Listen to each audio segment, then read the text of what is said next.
again. This week in Unit 5, we're going to be talking specifically about our Jerusalem. We're going to be talking about community ministry. I wonder if you've had an experience with being involved in your own neighborhood, your community, your town, in doing some kind of ministry outreach. Maybe you help with a food ministry. Maybe you feed the homeless, or there's a food pantry, or a clothes pantry, or maybe you help with a school in the neighborhood. There's so many ways that we can be involved in our communities. And in just the same way, no communities are alike, no two community ministries are going to be alike.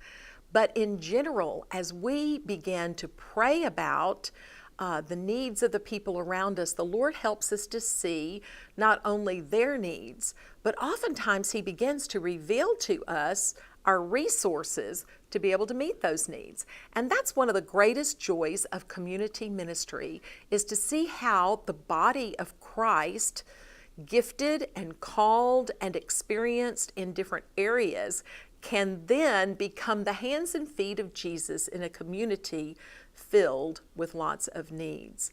I pray that you have had some personal experience already with community ministry, but maybe this week as we talk about community ministry, as you get to know your own church missions and community ministries, that you'll be more aware of specific ways that Christians in your area are going to the needs with the gospel right there in your own hometown.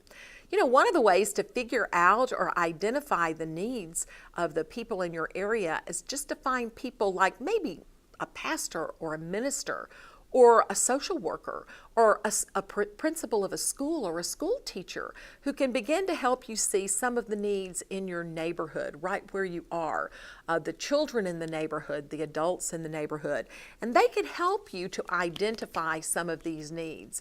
But it's also exciting to think about the people who are in your church.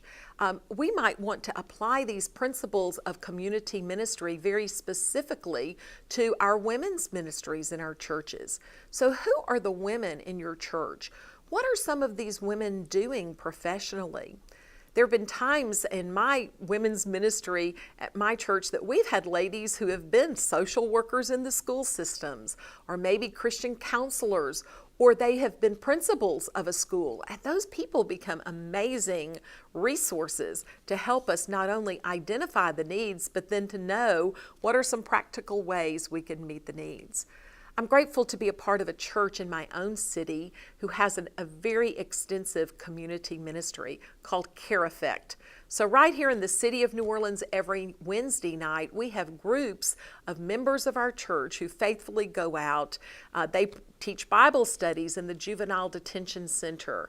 They provide meals for the homeless in several feeding stations around the city of New Orleans.